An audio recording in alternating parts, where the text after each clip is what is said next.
ವಿಶ್ವದೆಲ್ಲೆಡೆ ಫಿಫಾ ವಿಶ್ವಕಪ್ ಜ್ವರ ಶುರುವಾಗಿದೆ. ಉದ್ಘಾಟನಾ ಪಂದ್ಯದಲ್ಲಿ ಆತಿಥೇಯ ಮೆಕ್ಸಿಕೋ ತಂಡ ದಕ್ಷಿಣ ಆಫ್ರಿಕಾ ವಿರುದ್ಧ 2-0 ಗೋಲು ಅಂತರದಿಂದ ಹಾಗೂ ಮೊದಲ ದಿನದ ಎರಡನೇ ಪಂದ್ಯದಲ್ಲಿ ದಕ್ಷಿಣ ಕೊರಿಯಾ ತಂಡ ಚೆಕ್ ಗಣರಾಜ್ಯ ತಂಡವನ್ನು 2-1 ಗೋಲಿನಿಂದ ಮಣಿಸಿ ಗೆಲುವಿನೊಂದಿಗೆ ಅಭಿಯಾನವನ್ನು ಆರಂಭ ಮಾಡಿದೆ. ಉದ್ಘಾಟನಾ ಸಮಾರಂಭ ಹಾಗೂ ಉದ್ಘಾಟನಾ ಪಂದ್ಯ ಎರಡಕ್ಕೂ ಮೆಕ್ಸಿಕೋ ಸಿಟಿ ಕ್ರೀಡಾಂಗಣ ವೇದಿಕೆಯಾಯಿತು. ಸುಮಾರು 80,000ಕ್ಕೂ ಹೆಚ್ಚು ಪ್ರೇಕ್ಷಕರು ಹಾಜರಿದ್ದರು. ಎರಡನೇ ಪಂದ್ಯ ನಡೆದ ಗೌದಲ್ಜರಾ ಕ್ರೀಡಾಂಗಣದಲ್ಲಿ ದಕ್ಷಿಣ ಕೊರಿಯಾ ಹಾಗೂ ಚೆಕ್ ಗಣರಾಜ್ಯ ಸೆಣಸಾಟದ ವೇಳೆ ಹೆಚ್ಚಿನ ಆಸನಗಳು ಖಾಲಿ ಇದ್ದದ್ದು ಕಂಡುಬಂದಿದೆ. 45,000 ಆಸನ ಸಾಮರ್ಥ್ಯದ ಕ್ರೀಡಾಂಗಣದಲ್ಲಿ ಪ್ರೇಕ್ಷಕರ ಸಂಖ್ಯೆ ಕಡಿಮೆ ಇದ್ದದ್ದು ಆಯೋಜಕರಲ್ಲಿ ಕಳವಳವನ್ನು ಉಂಟು ಮಾಡಿದೆ.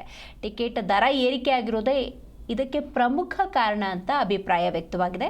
ಟೂರ್ನಿಯ ಹೆಚ್ಚಿನ ಪಂದ್ಯಗಳು ಅಮೆರಿಕಾದಲ್ಲಿ ನಡೆಯುವುದರಿಂದ ಟಿಕೆಟ್ ಬೆಲೆ ಗಗನಕ್ಕೇರಿದೆ ಅಂತ ಹೇಳಲಾಗ್ತಾ ಇದೆ. ವಿಶ್ವದ ಅತಿದೊಡ್ಡ ಕ್ರೀಡಾ ವೇದಿಕೆಯಲ್ಲಿ ತಮ್ಮ ದೇಶದ ತಂಡಗಳನ್ನು ಹುರಿದುಂಬಿಸುವುದಕ್ಕೆ ಉತ್ಸುಕರಾಗಿದ್ದ ಅಭಿಮಾನಿಗಳಿಗೆ ದುಬಾರಿ ಟಿಕೆಟ್ ಬೆಲೆ ಏರಿಕೆಯಿಂದ ಬೇಸರವಾಗಿದೆ.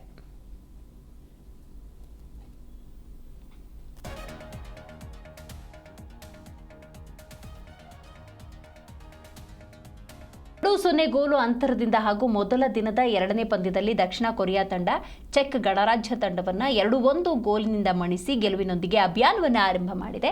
ಉದ್ಘಾಟನಾ ಸಮಾರಂಭ ಹಾಗೂ ಉದ್ಘಾಟನಾ ಪಂದ್ಯ ಎರಡಕ್ಕೂ ಮೆಕ್ಸಿಕೋ ಸಿಟಿ ಕ್ರೀಡಾಂಗಣ ವೇದಿಕೆಯಾಯಿತು. ಸುಮಾರು 80,000ಕ್ಕೂ ಹೆಚ್ಚು ಪ್ರೇಕ್ಷಕರು ಹಾಜರಿದ್ದರು.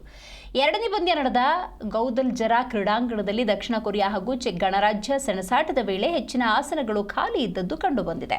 45,000 ಆಸನ ಸಾಮರ್ಥ್ಯದ ಕ್ರೀಡಾಂಗಣದಲ್ಲಿ ಪ್ರೇಕ್ಷಕರ ಸಂಖ್ಯೆ ಕಡಿಮೆ ಇದ್ದದ್ದು ಆಯೋಜಕರಲ್ಲಿ ಕಳವಳವನ್ನು ಉಂಟು ಮಾಡಿದೆ. ಟಿಕೆಟ್ ದರ ಏರಿಕೆಯಾಗಿರೋದೇ ಇದಕ್ಕೆ ಪ್ರಮುಖ ಕಾರಣ ಅಂತ ಅಭಿಪ್ರಾಯ ವ್ಯಕ್ತವಾಗಿದೆ. ಟೂರ್ನಿಯ ಹೆಚ್ಚಿನ ಪಂದ್ಯಗಳು ಅಮೆರಿಕಾದಲ್ಲಿ ನಡೆಯುವುದರಿಂದ ಟಿಕೆಟ್ ಬೆಲೆ ಗಗನಕ್ಕೇರಿದೆ ಅಂತ ಹೇಳಲಾಗ್ತಾ ಇದೆ. ವಿಶ್ವದ ಅತಿದೊಡ್ಡ ಕ್ರೀಡಾ ವೇದಿಕೆಯಲ್ಲಿ ತಮ್ಮ ದೇಶದ ತಂಡಗಳನ್ನು ಹುರಿದುಂಬಿಸುವುದಕ್ಕೆ ಉತ್ಸುಕರಾಗಿದ್ದ ಅಭಿಮಾನಿಗಳಿಗೆ ದುಬಾರಿ ಟಿಕೆಟ್ ಬೆಲೆ ಏರಿಕೆಯಿಂದ ಬೇಸರವಾಗಿದೆ.